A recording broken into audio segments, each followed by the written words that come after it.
The room is empty. The walls hold no pictures. The floor is cold. You sit alone, and the silence around you is not peaceful. It is sharp. It cuts. It reveals. In this stillness, you are forced to see what you have become, a creature of comfort, a mind that flinches, a body that waits for permission to move. Miyamoto Musashi walked alone for most of his life. He did not seek crowds. He did not ask for validation. He faced 60 duels and emerged undefeated, not because he was born with some divine gift, but because he refused to carry illusions. He trained in isolation. He slept in temples, under trees, in silence so deep it became his teacher. He understood that the enemy is not the man across from you. It is the voice inside you that hesitates, that negotiates, that begs for one more day of softness. You wake up and immediately reach for distraction. The screen lights up. The noise begins. You scroll. You consume. You fill the space where discipline should live with empty motion. This is not rest. This is not recovery. This is surrender.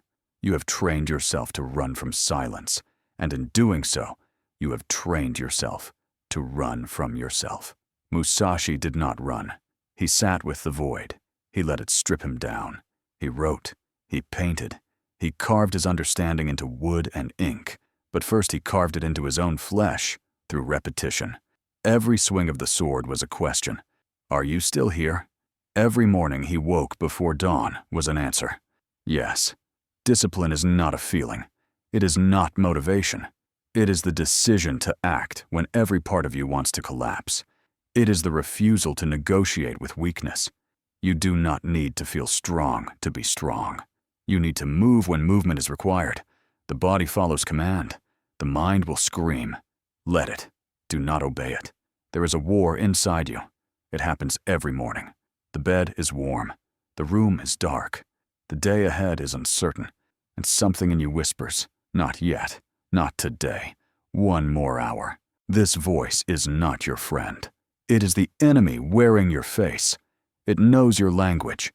It knows your fears. It will offer you comfort in exchange for your future. Musashi understood this. He did not rely on desire. He did not wait for inspiration. He moved because the path required movement. He trained because training was the structure that held chaos at bay. He lived by a code that was not written for applause. It was written in solitude, for himself, tested in blood and silence. You think you need a reason to begin. You think you need clarity, a plan, a guarantee. You do not. You need only the first step. The rest will reveal itself, but only to those who walk. Musashi did not have a map for mastery. He walked into the unknown with 2 swords and the willingness to fail, to bleed, to be wrong, and to continue anyway. The modern world offers you 1,000 exits. Every time you feel discomfort, there is a door, a distraction, a substance, a screen, a person, a story you tell yourself about why today is different, why you are different, why the rules do not apply.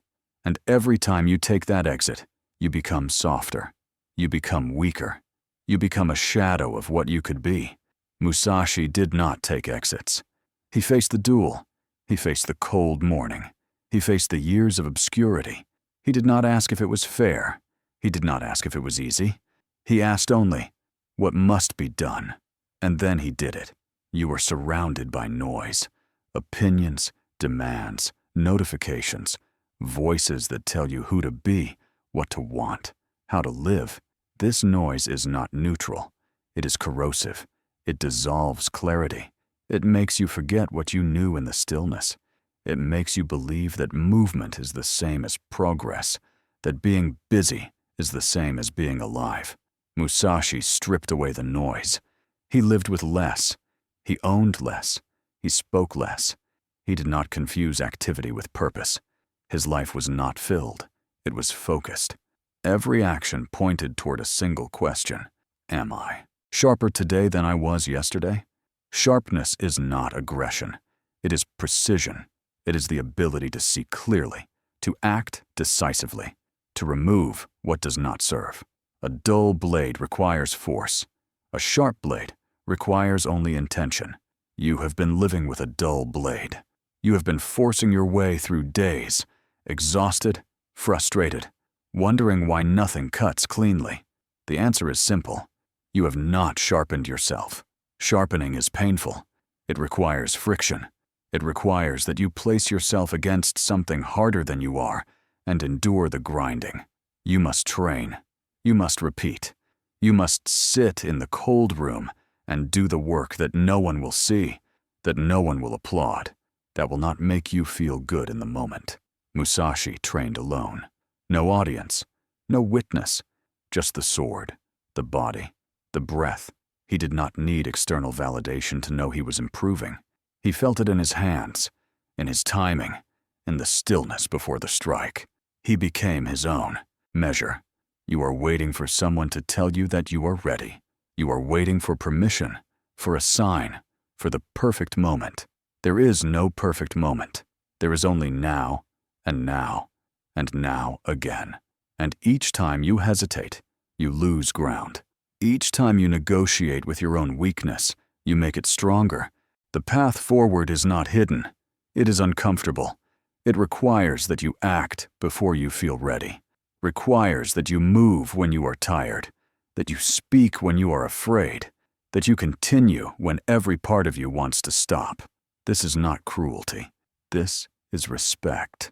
Respect for the potential inside you that dies a little more with every act of cowardice. Musashi's life was not romantic. It was brutal. He was homeless. He was hunted. He was misunderstood. He spent years as a wanderer, refining his craft in anonymity, fighting men who wanted to kill him, sleeping in places that offered no comfort. He did not complain. He did not ask for a different path. He walked the one in front of him with absolute commitment. You think you want discipline, but you want it to feel good. You want to be disciplined and comfortable. You want to be strong without suffering. This is a fantasy. Discipline is the choice to endure what comfort would avoid. It is the decision to stay when everything in you wants to leave. There is no end to this. There is no point where you arrive and can finally rest. Mastery is not a destination. It is a direction. You walk toward it every day, knowing you will never fully reach it, and you walk anyway. This is not despair. This is freedom. You are free from the need to be finished. You are free from the tyranny of arrival. You are here, in the work, and that is enough. Musashi wrote that the warrior must make his everyday stance his combat stance. There is no separation. There is no version of you that is on and another that is off. You are always in the duel with distraction, the duel with comfort, the duel with the voice that tells you to quit. You do not fight this voice once and win. You fight it every day. Some days you will lose. You will fall back into old patterns. You will waste time. You will choose the easy path. This doesn't undo everything. It is data. You learn. You adjust. You return to the practice. The practice is simple. Wake early. Move your body. Sit in silence. Do the work that matters. Remove what does not serve. Repeat. There is no secret beyond this. There is no hidden technique. There is only the willingness to continue when continuation is difficult. Musashi did not seek fame. Fame found him because he could not be ignored. His skill was undeniable. His discipline was absolute. He became a symbol not because he wanted to, but because he refused to compromise. He set a standard and lived by it, regardless of who was watching. You are being watched by one person, yourself, and you know. You know when you have given your best and when you have not. You know when you have acted with integrity and when you have taken the shortcut. You cannot lie to yourself for long. The body keeps score. The mind keeps receipts. The question is not whether you are capable. You are. The question is whether you will act, whether you will choose the harder path, the one that asks more of you, the one that does not guarantee comfort or applause, whether you will sit in the cold room and do what must be done. Musashi sat in that room. He did the work. He walked the road. And when he was old, when his body could no longer fight, he retreated to a cave and wrote. He passed on what he had learned, not as doctrine, but as reflection. He offered no false comfort. He did not promise that the path would be easy. He said only, "This is the way. Walk it or do not." You are standing at the beginning of that road. It stretches into the fog. You cannot see the end. You do not need to. You need only to take the first step, and then the next. The road will teach you. The silence will sharpen you. The repetition will transform you, but only if you begin. Only if you refuse the exits.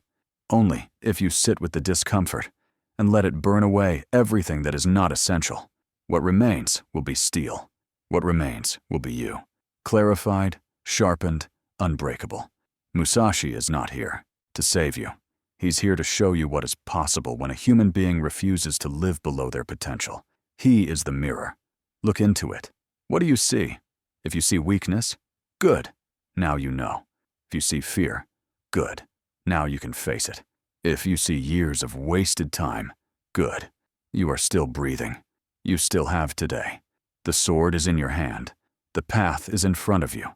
The war is inside you. No one is coming. No one will do this for you. You are alone in the cold room, and that is exactly where you need to be. Now move.